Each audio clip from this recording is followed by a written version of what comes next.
This is the Work Investor. Today I'm going to talk to you about how my one day to expiration trade is doing and how I'm killing it with returns and why I really enjoy this trading method.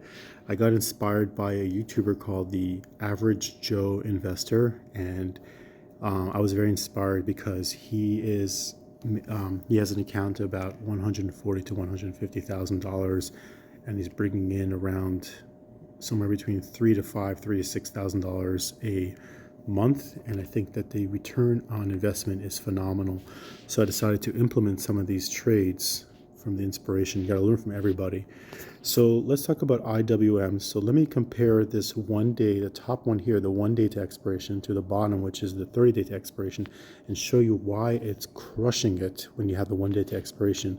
So I put on a trade earlier today for IWM. It was trading at about 205 per trade. Now after hours it's trading at 203.38. It was a 202 cash secure put. The delta was a 0.24 delta, and it was 1 day to expiration because it expires June 13, 2024, put on June 12th. The premium that I received after the fee at the brokerage was $35. And if you annualize it over the amount of collateral I had to put on, it's a 63% annualized return if I don't have to pay money to close the trade. And the theta was 0.37 theta. Theta decay means how much the premium is decaying per day, and it means that if you're an option seller, that's a positive thing, that's a good thing. So the theta decay is 0.37. You have to multiply by 100 shares, so it decays by $37 a day, but the premium is only $35. So basically the entire premium will expire within 1 day if it would stay above the cash secure put side. Although it did drift down, but as long as it's above 202, it will expire worthless. If it goes below 202, I don't mind holding on to these shares, or I may consider rolling. Let's compare that to a similar delta, but 30 days out, roughly. So let's look at IWM at 205, and then let's say same thing. Now it's 203.38.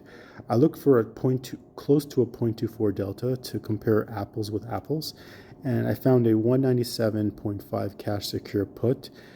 Actual trading days is 22 trading days, but actual calendar days is 30 days to expiration. The premium right now, after market hours, looks like roughly a $152, so which is a 9.36% annualized return. So of course you'll think, oh wow, like $152 is obviously more than $35, but if you annualize it, it's a 9.36% annualized return versus a 63% annualized return. So this is far greater. I'd rather get my $35 every day times 22 trading days. If you have $35 multiplied by 22 trading days, I took away the day because of the holiday, so that would be around $770. Let's say I get assigned the shares and things don't work out as planned, and I only receive, let's say, half the premium. Well, half of 700 is 350, so I would have more than $350, which $350 plus is greater than 152. So I would have minimum roughly 20% return on a bad side if things didn't go too well. But obviously there's inherent risk, and I may stop all return if it really drops. But then you have to learn how to manage risk. Another important thing I'm talking about, and this is the driver why I'm getting such a high return, is when you do 1 day to expiration, you saw the theta decay was 0.37, and it's accelerating. It was 0.37 right now, but tomorrow, on the day of 0 day to expiration of the trade, it will accelerate to even higher theta. But if you see here, the theta decay is a further decimal out, so it's only 0.048 theta decay. If you multiply by 100, it's $4.80. So the 152, it would decay by $4.80. As an option seller, you like theta decay because let's say if you sold it for 152 and you waited a day and the market didn't really move much, you can buy it back $4.80 cheaper and make the difference every single day. So you like theta if you're an option seller. And theta decay is dynamic because every single day it would accelerate with gamma. Gamma will accelerate the theta. But basically, my bottom line is that I'm really enjoying the 1 day to expiration trades.